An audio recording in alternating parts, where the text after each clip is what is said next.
عورتوں نے رسول اللہ صلی اللہ علیہ وسلم سے کہا کہ آپ سے فائدہ اٹھانے میں مرد ہم سے آگے بڑھ گئے ہیں، اس لیے آپ اپنی طرف سے ہمارے وعظ کے لیے بھی کوئی دن خاص فرما دیں۔ تو آپ صلی اللہ علیہ وسلم نے ان سے ایک دن کا وعدہ فرما لیا۔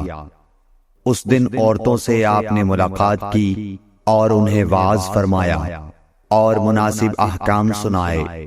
جو کچھ آپ صلی اللہ علیہ وسلم نے ان سے فرمایا تھا اس میں یہ بات بھی تھی کہ جو کوئی عورت تم میں سے اپنے 3 لڑکے آگے بھیج دے گی تو وہ اس کے لیے دوزخ سے پناہ بن جائیں گے۔ اس پر ایک عورت نے کہا اگر 2 بچے بھیج دے؟ آپ نے فرمایا ہاں، اور 2 کا بھی یہ حکم ہے۔ صحیح بخاری حدیث نمبر 101۔ حضور اکرم صلی اللہ علیہ وآلہ وسلم نے فرمایا کہ ایسے 3 بچے جو ابھی بلوغت کو نہ پہنچے ہوں۔ صحیح بخاری حدیث نمبر 102۔ نبی کریم صلی اللہ علیہ وسلم نے فرمایا کہ جس سے حساب لیا گیا اسے عذاب کیا جائے گا۔ حضرت عائشہ رضی اللہ تعالی عنہا فرماتی ہیں کہ یہ سن کر میں نے کہا کہ کیا اللہ نے یہ نہیں فرمایا کہ ان قریب اس سے آسان حساب لیا جائے گا؟ رسول اللہ صلی اللہ علیہ وسلم نے فرمایا کہ یہ صرف اللہ کے دربار میں پیشی کا ذکر ہے، لیکن جس کے حساب میں جانچ پڑتال کی گئی سمجھو وہ غارت ہو گیا۔ صحیح بخاری حدیث نمبر 103۔ رسول اللہ صلی اللہ علیہ وسلم نے اللہ کی حمد و ثنا بیان کی، پھر فرمایا کہ مکے کو اللہ نے حرام کیا ہے، آدمیوں نے حرام نہیں کیا۔ تو سن لو کہ کسی شخص کے لیے جو اللہ پر اور یوم آخرت پر ایمان رکھتا ہو جائز نہیں ہے کہ مکے میں خون ریزی کرے یا اس کا کوئی پیڑ کاٹے۔ پھر اگر کوئی اللہ کے رسول کے لڑنے کی وجہ سے اس کا جواز نکالے تو اس سے کہہ دو اللہ نے اپنے رسول کے لیے اجازت دی تھی، تمہارے لیے نہیں دی، اور مجھے بھی دن کے کچھ لمحوں کے لیے اجازت ملی تھی، آج اس کی حرمت لوٹ آئی جیسی کل تھی، اور حاضر غائب کو یہ بات پہنچا دے۔ صحیح بخاری حدیث نمبر 104۔ ایک مرتبہ ابو بکر رضی اللہ عنہ نے رسول اللہ صلی اللہ علیہ وسلم کا ذکر کیا کہ آپ صلی اللہ علیہ وسلم نے فرمایا تمہارے خون اور تمہارے مال، محمد کہتے ہیں کہ میرے خیال میں آپ نے اعراضکم کا لفظ بھی فرمایا، یعنی اور تمہاری آبروئیں تم پر حرام ہیں، جس طرح تمہارے آج کے دن کی حرمت تمہارے اس مہینے میں۔ سن لو یہ خبر حاضر غائب کو پہنچا دے۔ اور محمد راوی حدیث کہتے تھے کہ رسول اللہ صلی اللہ علیہ وسلم نے سچ فرمایا۔ پھر دوبارہ فرمایا کہ کیا میں نے اللہ کا یہ حکم تمہیں نہیں پہنچا دیا؟ صحیح بخاری حدیث نمبر 105۔ رسول اللہ صلی اللہ علیہ وسلم نے فرمایا کہ مجھ پر جھوٹ مت بولو، کیونکہ جو مجھ پر جھوٹ باندھے وہ دوزخ میں داخل ہو۔ صحیح بخاری حدیث نمبر 106۔ رسول اللہ صلی اللہ علیہ وسلم نے فرمایا کہ جو شخص مجھ پر جھوٹ باندھے گا وہ اپنا ٹھکانہ جہنم بنا لے۔ صحیح بخاری حدیث نمبر 107۔ نبی اکرم صلی اللہ علیہ وسلم نے فرمایا کہ جو شخص مجھ پر جان بوجھ کر جھوٹ باندھے تو وہ اپنا ٹھکانہ جہنم میں بنا لے۔ صحیح بخاری حدیث نمبر 108۔ رسول اللہ صلی اللہ علیہ وسلم نے فرمایا کہ جو شخص میرے نام سے وہ بات بیان کرے جو میں نے نہیں کہی تو وہ اپنا ٹھکانہ جہنم میں بنا لے۔ صحیح بخاری حدیث نمبر 109۔ رسول اللہ صلی اللہ علیہ وسلم کا فرمان ہے کہ اپنی اولاد کا میرے نام کے اوپر نام رکھو مگر میری کنیت اختیار نہ کرو، اور جس شخص نے مجھے خواب میں دیکھا تو بلا شبہ اس نے مجھے دیکھا۔ کیونکہ شیطان میری صورت میں نہیں آ سکتا، اور جو شخص مجھ پر جان بوجھ کر جھوٹ بولے وہ دوزخ میں اپنا ٹھکانہ تلاش کرے۔ صحیح بخاری حدیث نمبر 110۔ جحیفہ کہتے ہیں کہ میں نے حضرت علی رضی اللہ عنہ سے پوچھا کہ کیا تمہارے پاس کوئی اور بھی کتاب ہے؟ انہوں نے فرمایا کہ نہیں، مگر اللہ کی کتاب قرآن ہے، یا پھر فہم ہے جو وہ ایک مسلمان کو عطا کرتا ہے، یا پھر جو کچھ صحیفے میں ہے۔ میں نے پوچھا اس صحیفے میں کیا ہے؟ انہوں نے فرمایا دیت اور قیدیوں کی رہائی کا بیان ہے، اور یہ حکم کہ مسلمان کافر کے بدلے قتل نہ کیا جائے۔ صحیح بخاری حدیث نمبر 111۔ قبیلہ خزاعہ کے کسی شخص نے بنو لیس کے کسی آدمی کو اپنے مقتول کے بدلے میں مار دیا تھا۔ یہ فتح مکہ والے سال کی بات ہے۔ رسول اللہ صلی اللہ علیہ وسلم کو یہ خبر دی گئی۔ آپ نے اپنی اونٹنی پر سوار ہو کر خطبہ پڑھا اور فرمایا کہ اللہ نے مکے سے قتل یا ہاتھی کو روک لیا۔ امام بخاری رحمۃ اللہ علیہ فرماتے ہیں اس لفظ کو شک کے ساتھ سمجھو۔ ایسا ہی ابو نعیم وغیرہ نے القتل اور الفیل کہا ہے، ان کے علاوہ دوسرے لوگ الفیل کہتے ہیں۔ پھر رسول اللہ صلی اللہ علیہ وسلم نے فرمایا کہ اللہ نے ان پر اپنے رسول اور مسلمانوں کو غالب کر دیا، اور سمجھ لو کہ وہ مکہ کسی کے لیے حلال نہیں ہوا، نہ مجھ سے پہلے اور نہ آئندہ کبھی ہوگا، اور میرے لیے بھی صرف دن کے تھوڑے سے حصے کے لیے حلال کر دیا گیا تھا۔ سن لو کہ وہ اس وقت حرام ہے، نہ اس کا کوئی کانٹا توڑا جائے، نہ اس کے درخت کاٹے جائیں، اور اس کی گری پڑی چیزیں بھی وہی اٹھائے جس کا منشا یہ ہو کہ وہ اس شے کا تعارف کرا دے گا۔ تو اگر کوئی شخص مارا جائے تو اس کے عزیزوں کو اختیار ہے دو باتوں کا، یا دیت لیں یا بدلہ۔ اتنے میں ایک یمنی آدمی ابو شاہ نامی آیا اور کہنے لگا یہ مسائل میرے لیے لکھوا دیجئے۔ تب آپ نے فرمایا کہ ابو فلاں کے لیے یہ مسائل لکھ دو۔ تو ایک قریشی شخص نے کہا یا رسول اللہ مگر اذخر، یعنی اذخر کاٹنے کی اجازت دے دیجئے، کیونکہ اسے ہم گھروں کی چھتوں پر ڈالتے ہیں یا مٹی ملا کر اور اپنی قبروں میں بھی ڈالتے ہیں۔ یہ سن کر رسول اللہ صلی اللہ علیہ وسلم نے فرمایا کہ ہاں مگر اذخر۔ صحیح بخاری حدیث نمبر 112۔ وہب بن منبح کے بھائی کہتے ہیں کہ میں نے حضرت ابو ہریرہ رضی اللہ تعالی عنہ کو کہتے ہوئے سنا کہ رسول اللہ صلی اللہ علیہ وسلم کے صحابہ میں عبداللہ بن عمر رضی اللہ عنہ کے علاوہ مجھ سے زیادہ کوئی حدیث بیان کرنے والا نہیں تھا، مگر وہ لکھ لیا کرتے تھے اور میں لکھتا نہیں تھا۔ صحیح بخاری حدیث نمبر 113۔ جب نبی اکرم صلی اللہ علیہ وسلم کے مرض میں شدت ہو گئی تو آپ صلی اللہ علیہ وسلم نے فرمایا کہ میرے پاس سامان کتابت لاؤ تاکہ تمہارے لیے ایک تحریر لکھ دوں تاکہ بعد میں تم گمراہ نہ ہو سکو۔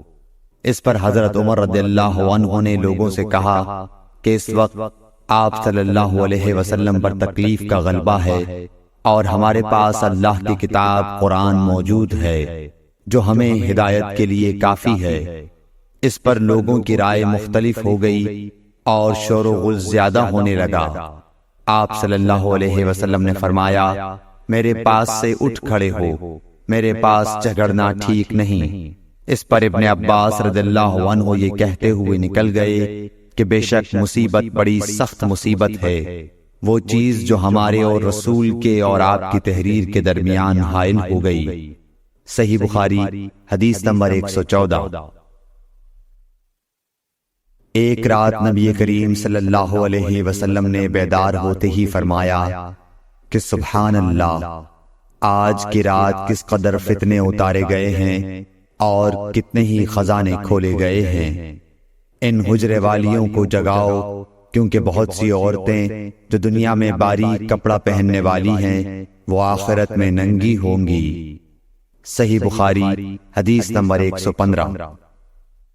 حضرت عبداللہ بن عمر رضی اللہ عنہ نے فرمایا کہ آخر عمر میں ایک دفعہ رسول اللہ صلی اللہ علیہ وسلم نے ہمیں عشاء کی نماز پڑھائی۔ جب آپ نے سلام پھیرا تو کھڑے ہو گئے اور فرمایا کہ تمہاری آج کی رات وہ ہے کہ اس رات سے 100 برس کے آخر تک کوئی شخص جو زمین پر ہے وہ باقی نہیں رہے گا۔ صحیح بخاری حدیث نمبر 116۔ حضرت عبداللہ بن عباس رضی اللہ تعالی عنہ فرماتے ہیں کہ ایک رات میں اپنی خالہ میمونہ بنت حارث زوجہ نبی کریم صلی اللہ علیہ وسلم کے پاس گزاری، اور نبی کریم صلی اللہ علیہ وسلم اس دن ان کی رات میں انہی کے گھر تھے۔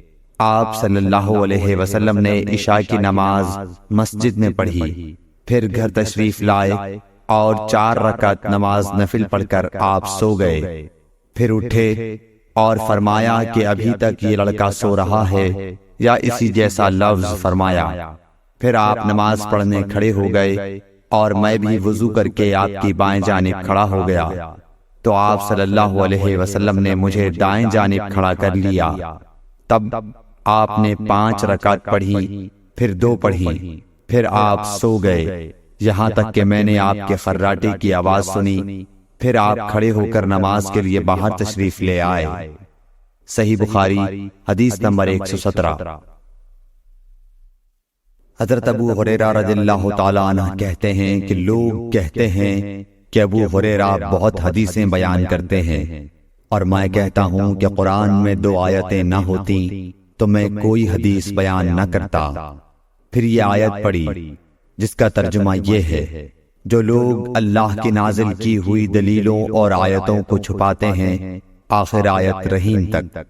واقعہ یہ ہے کہ ہمارے مہاجرین بھائی تو بازار کی خرید و فروخت میں لگے رہتے تھے، اور انصار بھائی اپنی جائیدادوں میں مشغول رہتے، اور ابو ہریرہ رسول اللہ صلی اللہ علیہ وسلم کے ساتھ جی بھر کر رہتا، تاکہ آپ کی رفاقت میں شکم پوری سے بھی بے فکری رہے، اور ان مجلسوں میں حاضر رہتا جن مجلسوں میں دوسرے حاضر نہ ہوتے، اور وہ باتیں محفوظ رکھتا جو دوسرے محفوظ نہیں رکھ سکتے تھے۔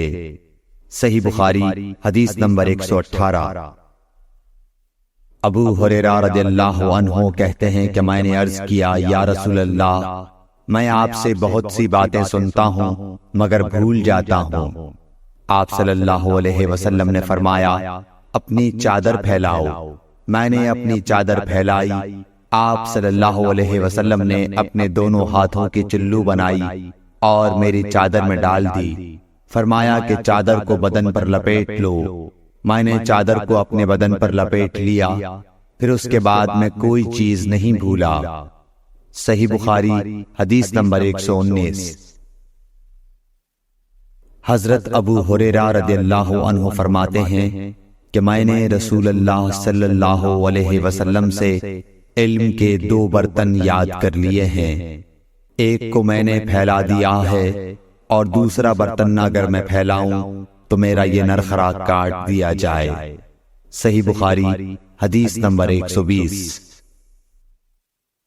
نبی اکرم صلی اللہ علیہ وسلم نے حجۃ الوداع میں فرمایا کہ لوگوں کو بالکل خاموش کر دو تاکہ وہ خوب سن لیں۔ پھر فرمایا، لوگوں میرے بعد پھر کافر مت بن جانا کہ ایک دوسرے کی گردن مارنے لگو۔ صحیح بخاری حدیث نمبر 121۔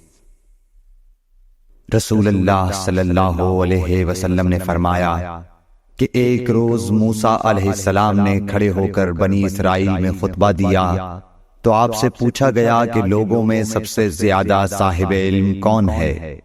انہوں نے فرمایا کہ میں ہوں۔ اس وجہ سے اللہ کا غصہ ان پر ہوا کہ انہوں نے علم کو خدا کے حوالے کیوں نہ کر دیا۔ تب اللہ نے ان کی طرف وحی بھیجی کہ میرے بندوں میں سے ایک بندہ دریاؤں کے سنگم پر ہے، جہاں فارس اور روم کے سمندر ملتے ہیں، وہ تجھ سے زیادہ عالم ہے۔ موسیٰ علیہ السلام نے کہا کہ اے پروردگار، میری ان سے ملاقات کیسے ہو؟ حکم ہوا کہ ایک مچھلی زنبیل میں رکھ لو، پھر جہاں تم اس مچھلی کو گم کر دو گے تو وہ بندہ تمہیں وہیں ملے گا۔ تب موسیٰ علیہ السلام چلے اور ساتھ اپنے خادم یوشع بن نون کو لے لیا، اور انہوں نے زنبیل میں مچھلی رکھ لی۔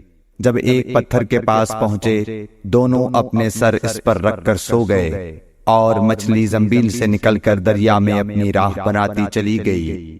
اور یہ بات موسیٰ علیہ السلام اور ان کے ساتھی کے لیے بے حد تعجب کی تھی۔ پھر دونوں باقی رات اور دن میں جتنا وقت باقی تھا چلتے رہے۔ جب صبح ہوئی، موسیٰ علیہ السلام نے خادم سے کہا، ہمارا ناشتہ لاؤ، اس سفر میں ہم نے کافی تکلیف اٹھائی ہے۔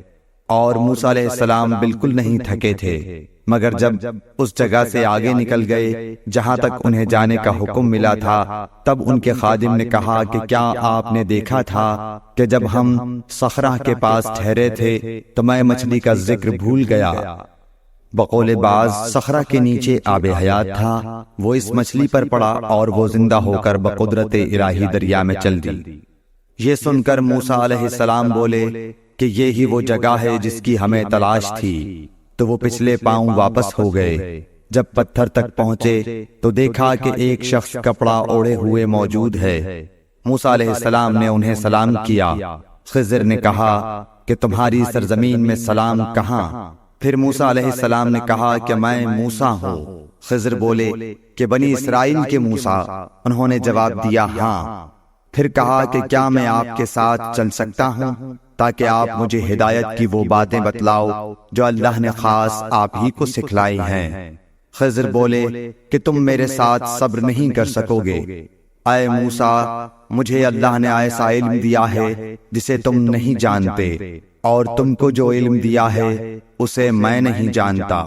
اس پر موسیٰ علیہ السلام نے کہا کہ خدا نے چاہا تو آپ مجھے صابر پاؤ گے، اور میں کسی بات میں آپ کی نافرمانی نہیں کروں گا۔ پھر دونوں دریا کے کنارے کنارے پیدل چلے۔ ان کے پاس کوئی کشتی نہ تھی کہ ایک کشتی ان کے سامنے سے گزری تو کشتی والوں سے انہوں نے کہا کہ ہمیں بٹھا لو۔ خضر کو انہوں نے پہچان لیا اور بغیر کرائے کے سوار کر لیا۔ اتنے میں ایک چڑیا آئی اور کشتی کے کنارے پر بیٹھ گئی۔ پھر سمندر میں اس نے ایک یا دو چونچیں ماری۔ اسے دیکھ کر خضر بولے کہ اے موسیٰ، میرے اور تمہارے علم نے اللہ کے علم میں سے اتنا ہی کم کیا ہوگا جتنا اس چڑیا نے سمندر کے پانی سے۔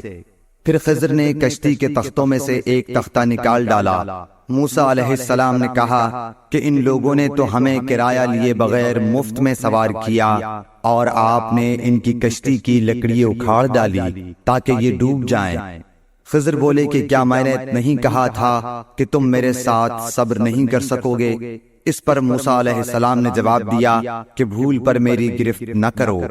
موسیٰ علیہ السلام نے بھول کر یہ پہلا اعتراض کیا تھا۔ پھر دونوں چلے۔ کشتی سے اتر کر ایک لڑکا بچوں کے ساتھ کھیل رہا تھا۔ خضر نے اوپر سے اس کا سر پکڑ کر ہاتھ سے اسے الگ کر دیا۔ موسیٰ علیہ السلام بول پڑے، کیا آپ نے ایک بے گناہ بچے کو بغیر کسی جانی حق کے مار ڈالا؟ غضب ہو گیا۔ خضر بولے کہ میں نے تم سے نہیں کہا تھا کہ تم میرے ساتھ صبر نہیں کر سکو گے؟ ابن عیینہ کہتے ہیں کہ اس کلام میں پہلے سے زیادہ تاکید ہے، کیونکہ پہلے کلام میں لفظ لکا نہیں کہا تھا، اس میں لکا زائد کیا، جس سے تاکید ظاہر ہے۔ پھر دونوں چلتے رہے حتیٰ کہ ایک گاؤں والوں کے پاس آئے۔ ان سے کھانا لینا چاہا، انہوں نے کھانا کھلانے سے انکار کر دیا۔ انہوں نے وہیں دیکھا کہ ایک دیوار اسی گاؤں میں گرنے کے قریب تھی۔ خضر نے اپنے ہاتھ کے اشارے سے اسے سیدھا کر دیا۔ موسیٰ علیہ السلام بول اٹھے کہ اگر آپ چاہتے تو گاؤں والوں سے اس کام کی مزدوری لے سکتے تھے۔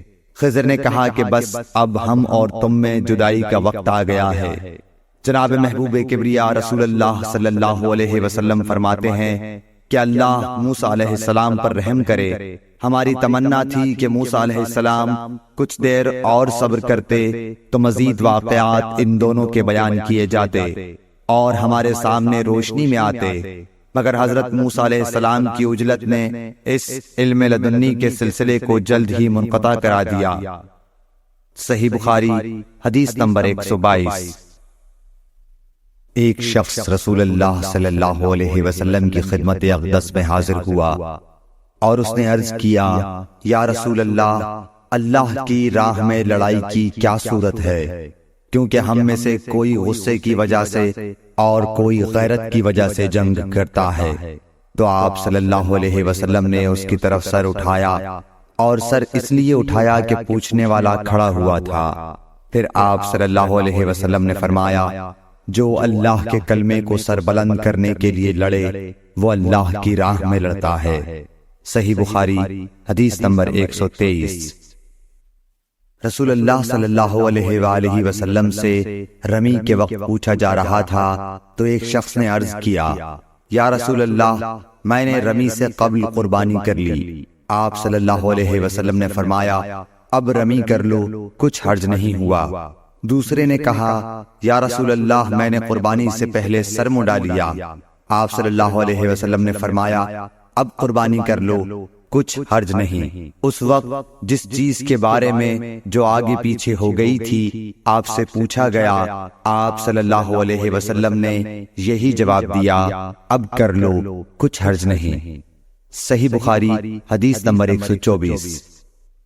حضرت عبداللہ بن مسعود رضی اللہ تعالی عنہ کہتے ہیں کہ ایک مرتبہ میں رسول کریم صلی اللہ علیہ وسلم کے ساتھ مدینے کے کھنڈرات میں چل رہا تھا اور آپ کھجور کی چھڑی پر سہارا دے کر چل رہے تھے، تو کچھ یہودیوں کا ادھر سے گزر ہوا۔ ان میں سے ایک نے دوسرے سے کہا کہ آپ سے روح کے بارے میں کچھ پوچھو۔ ان میں سے کسی نے کہا، مت پوچھو، ایسا نہ ہو کہ وہ کوئی ایسی بات کہہ دیں جو تمہیں ناگوار ہو۔ مگر ان میں سے بعض نے کہا کہ ہم ضرور پوچھیں گے۔ پھر ایک شخص نے کھڑے ہو کر کہا، اے ابو القاسم، روح کیا چیز ہے؟ آپ نے خاموشی اختیار فرمائی۔ میں نے دل میں کہا کہ آپ پر وحی آ رہی ہے، اس لیے میں کھڑا ہو گیا۔ جب آپ صلی اللہ علیہ وسلم سے وہ کیفیت دور ہو گئی تو آپ صلی اللہ علیہ وسلم نے قرآن کی یہ آیت جو اس وقت نازل ہوئی تھی تلاوت فرمائی، اے نبی تم سے یہ لوگ روح کے بارے میں پوچھ رہے ہیں، کہہ دو کہ روح میرے رب کے حکم سے ہے، اور تمہیں علم کا بہت تھوڑا حصہ دیا گیا ہے، اس لیے تم روح کی حقیقت نہیں سمجھ سکتے۔ صحیح بخاری حدیث نمبر 125۔ رسول اللہ صلی اللہ علیہ وآلہ وسلم نے ارشاد فرمایا کہ اے عائشہ، اگر تیری قوم دور جاہلیت کے ساتھ قریب نہ ہوتی بلکہ پرانی ہو گئی ہوتی۔ ابن زبیر نے کہا، یعنی زمانہ کفر کے ساتھ قریب نہ ہوتی، تو میں کعبے کو توڑ دیتا اور اس کے لیے 2 دروازے بنا دیتا، ایک دروازے سے لوگ داخل ہوتے اور دوسرے دروازے سے باہر نکلتے۔ صحیح بخاری حدیث نمبر 126۔ حضرت علی رضی اللہ عنہ کا ارشاد ہے کہ لوگوں سے وہ باتیں کرو جنہیں وہ پہچانتے ہوں۔ کیا تمہیں یہ پسند ہے کہ لوگ اللہ اور اس کے رسول کو جھٹلا دیں؟ صحیح بخاری حدیث نمبر 127۔ ایک مرتبہ حضرت معاذ بن جبل رسول اللہ صلی اللہ علیہ وسلم کے پیچھے سواری پر سوار تھے۔ آپ نے فرمایا، اے معاذ، میں نے عرض کیا، حاضر ہوں یا رسول اللہ۔ آپ صلی اللہ علیہ وسلم نے دوبارہ فرمایا، اے معاذ، میں نے عرض کیا، حاضر ہوں اے اللہ کے رسول۔ آپ صلی اللہ علیہ وسلم نے 3 بار فرمایا، اے معاذ، میں نے عرض کیا، حاضر ہوں اے اللہ کے رسول۔ 3 بار ایسا ہوا۔ اس کے بعد آپ صلی اللہ علیہ وسلم نے فرمایا کہ جو شخص سچے دل سے اس بات کی گواہی دے کہ اللہ کے سوا کوئی معبود نہیں ہے اور محمد صلی اللہ علیہ وسلم اللہ کے سچے رسول ہیں، اللہ تعالی اس کو دوزخ کی آگ پر حرام کر دیتا ہے۔ میں نے کہا، یا رسول اللہ، کیا اس بات سے لوگوں کو باخبر نہ کر دوں تاکہ وہ خوش ہو جائیں؟ آپ صلی اللہ علیہ وسلم نے فرمایا، اگر تم یہ خبر سناؤ گے تو لوگ اس پر بھروسہ کر بیٹھیں گے اور عمل چھوڑ دیں گے۔ صحیح بخاری حدیث نمبر 128۔ رسول کریم صلی اللہ علیہ وسلم نے ایک روز معاذ رضی اللہ عنہ سے فرمایا، کہ جو شخص اللہ سے اس کیفیت کے ساتھ ملاقات کرے کہ اس نے اللہ کے ساتھ کسی کو شریک نہ کیا ہو، وہ یقیناً جنت میں داخل ہوگا۔ معاذ بولے، یا رسول اللہ، کیا میں اس بات کی لوگوں کو بشارت نہ سنا دوں؟ آپ صلی اللہ علیہ وسلم نے فرمایا، نہیں، مجھے خوف ہے کہ لوگ اس پر بھروسہ کر بیٹھیں گے۔ صحیح بخاری حدیث نمبر 129۔ ام سلیم نامی ایک عورت رسول کریم صلی اللہ علیہ وسلم کی خدمت اقدس میں حاضر ہوئی اور عرض کیا کہ یا رسول اللہ، اللہ تعالی حق بات بیان کرنے سے نہیں شرماتا، اس لیے میں پوچھتی ہوں کہ کیا احتلام سے عورت پر بھی غسل ضروری ہے؟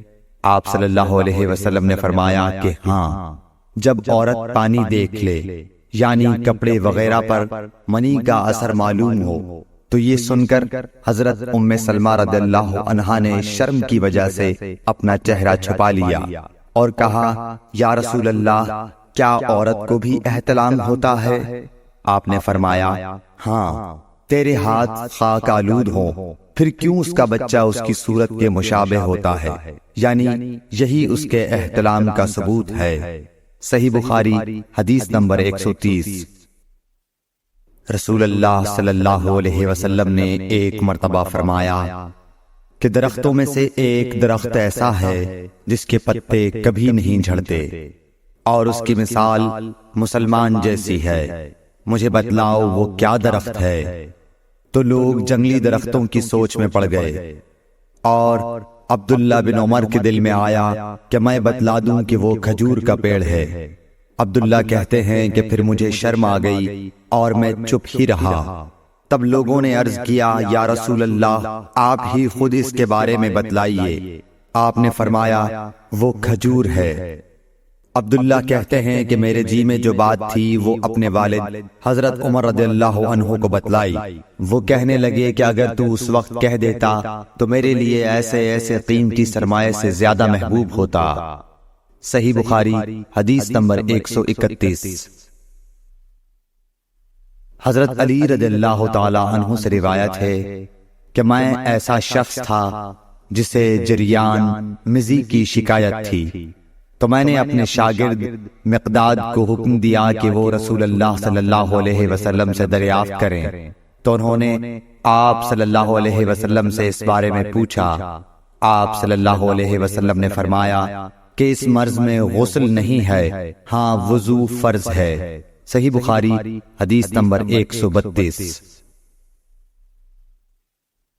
ایک آدمی نے مسجد میں کھڑے ہو کر عرض کیا، یا رسول اللہ، آپ ہمیں کس جگہ سے احرام باندھنے کا حکم دیتے ہیں؟ تو رسول اللہ صلی اللہ علیہ وسلم نے فرمایا، مدینے والے ذوالحلیفہ سے احرام باندھیں، اور اہل شام جحفہ سے، اور نجد والے قرن منازل سے۔ ابن عمر نے فرمایا کہ لوگوں کا خیال ہے کہ رسول اللہ صلی اللہ علیہ وسلم نے فرمایا کہ یمن والے یلملم سے احرام باندھیں، اور ابن عمر کہا کرتے تھے کہ مجھے یہ آخری جملہ رسول اللہ صلی اللہ علیہ وسلم سے یاد نہیں۔ صحیح بخاری حدیث نمبر 133۔ ایک شخص نے آپ صلی اللہ علیہ وسلم سے پوچھا کہ احرام باندھنے والے کو کیا پہننا چاہیے؟ آپ صلی اللہ علیہ وسلم نے فرمایا کہ نہ قمیص پہنے، نہ صافہ باندھے، اور نہ پجامہ، اور نہ کوئی سرپوش اوڑھے، اور نہ کوئی زعفران اور ورس سے رنگا ہوا کپڑا پہنے، اور اگر جوتے نہ ملیں تو موزے پہن لے، اور انہیں اس طرح کاٹ دے کہ ٹخنوں سے نیچے ہو جائیں۔ صحیح بخاری حدیث نمبر 134۔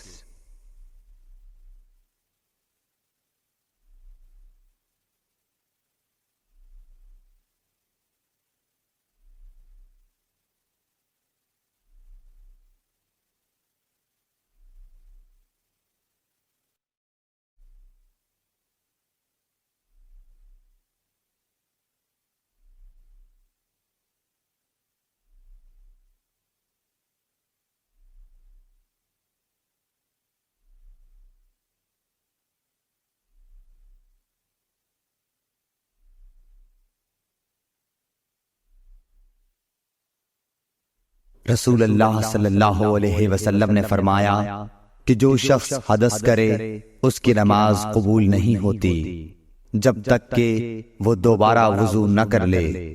حضرموت کے ایک شخص نے پوچھا کہ اے ابو ہریرہ، حدث ہونا کیا ہے؟ آپ نے فرمایا پخانے کے مقام سے نکلنے والی آواز والی یا بے آواز والی ہوا۔ صحیح بخاری حدیث نمبر 135۔ رسول اللہ صلی اللہ علیہ وآلہ وسلم نے فرمایا کہ میری امت کے لوگ وضو کے نشانات کی وجہ سے قیامت کے دن سفید پیشانی اور سفید ہاتھ پاؤں والوں کی شکل میں بلائے جائیں گے، تو تم میں سے جو کوئی اپنی چمک بڑھانا چاہتا ہے تو وہ بڑھا لے، یعنی وضو اچھی طرح کر لے۔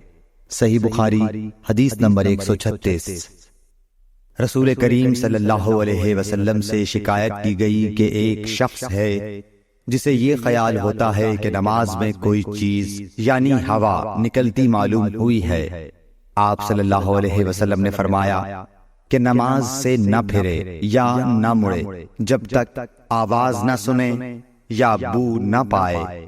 صحیح بخاری حدیث نمبر 137۔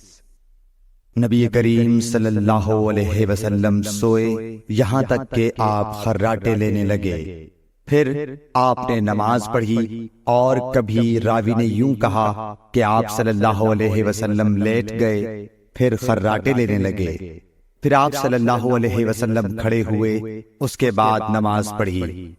پھر سفیان نے ہم سے دوسری مرتبہ، ابن عباس رضی اللہ تعالی عنہ کہتے تھے کہ ایک مرتبہ میں نے اپنی خالہ ام المومنین حضرت میمونہ کے گھر رات گزاری تو میں نے دیکھا کہ رسول اللہ صلی اللہ علیہ وسلم رات کو اٹھے۔ جب تھوڑی رات باقی رہ گئی تو آپ صلی اللہ علیہ وسلم نے اٹھ کر ایک لٹکے ہوئے مشکیزے سے ہلکا سا وضو کیا۔ عمرو اس کا ہلکا پن اور معمولی ہونا بیان کرتے تھے، اور آپ کھڑے ہو کر نماز پڑھنے لگے تو میں نے بھی اسی طرح وضو کیا جس طرح آپ صلی اللہ علیہ وسلم نے کیا تھا، پھر آ کر آپ کے بائیں طرف کھڑا ہو گیا۔ اور کبھی سفیان نے ان یسارہ کے بجائے ان شمالہ کا لفظ کہا، مطلب دونوں کا ایک ہی ہے۔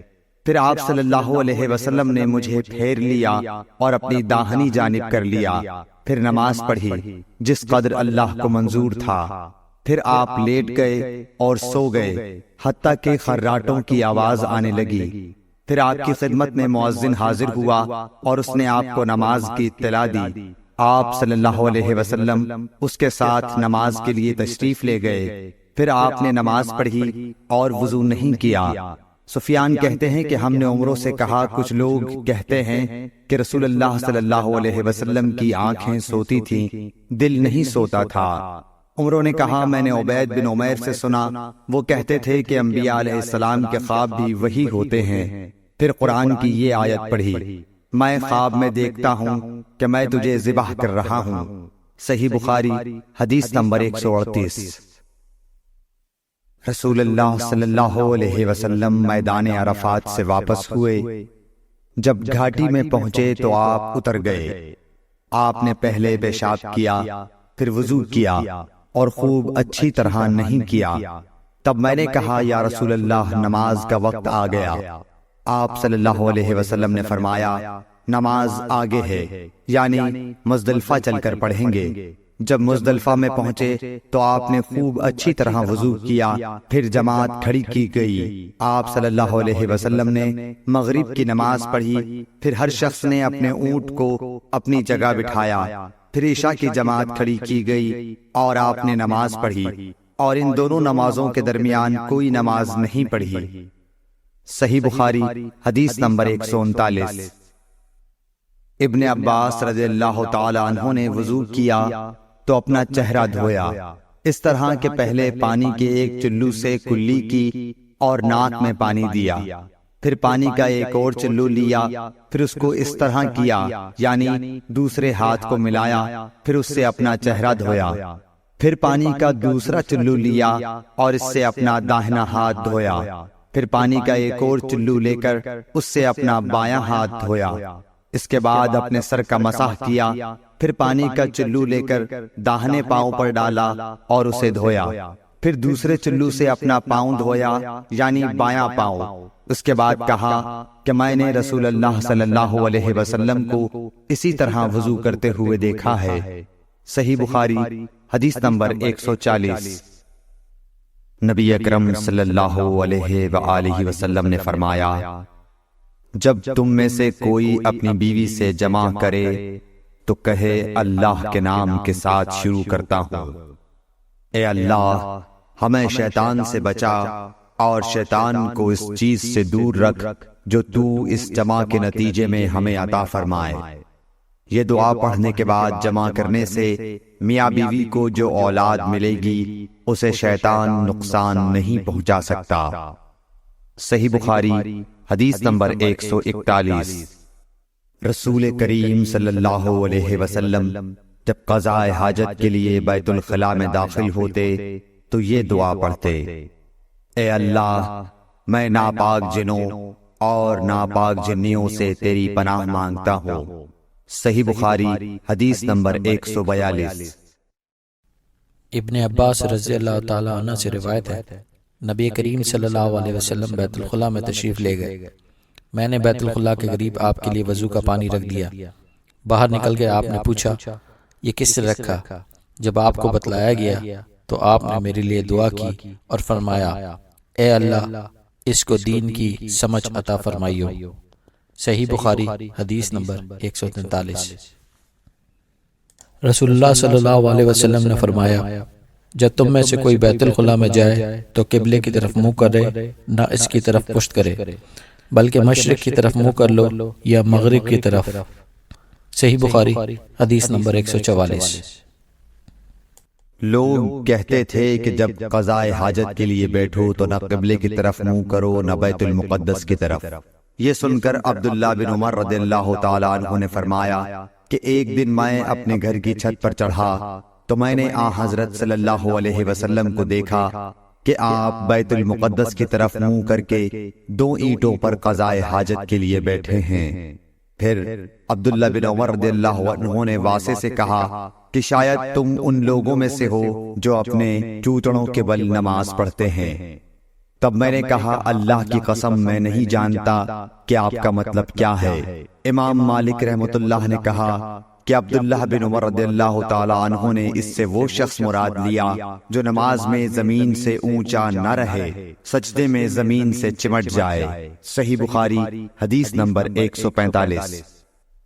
رسول اللہ صلی اللہ علیہ وسلم کی بیویاں رات میں مناصے کی طرف قضاء حاجت کے لیے جاتی، اور مناصے ایک کھلا میدان ہے، تو حضرت عمر رسول اللہ صلی اللہ علیہ وسلم سے کہا کرتے تھے کہ اپنی بیویوں کو پردہ کرائیے، مگر رسول اللہ صلی اللہ علیہ وسلم نے اس پر عمل نہیں کیا۔ ایک روز رات کو عشاء کے وقت حضرت سودا بنت زمعہ رسول اللہ صلی اللہ علیہ وسلم کی اہلیہ جو دراز قد عورت تھیں باہر گئیں۔ حضرت عمر رضی اللہ عنہ نے انہیں آواز دی اور کہا ہم نے تمہیں پہچان لیا، اور ان کی خواہش یہ تھی کہ پردے کا حکم نازل ہو جائے، چنانچہ اس کے بعد اللہ نے پردے کا حکم نازل فرما دیا۔ صحیح بخاری حدیث نمبر 146۔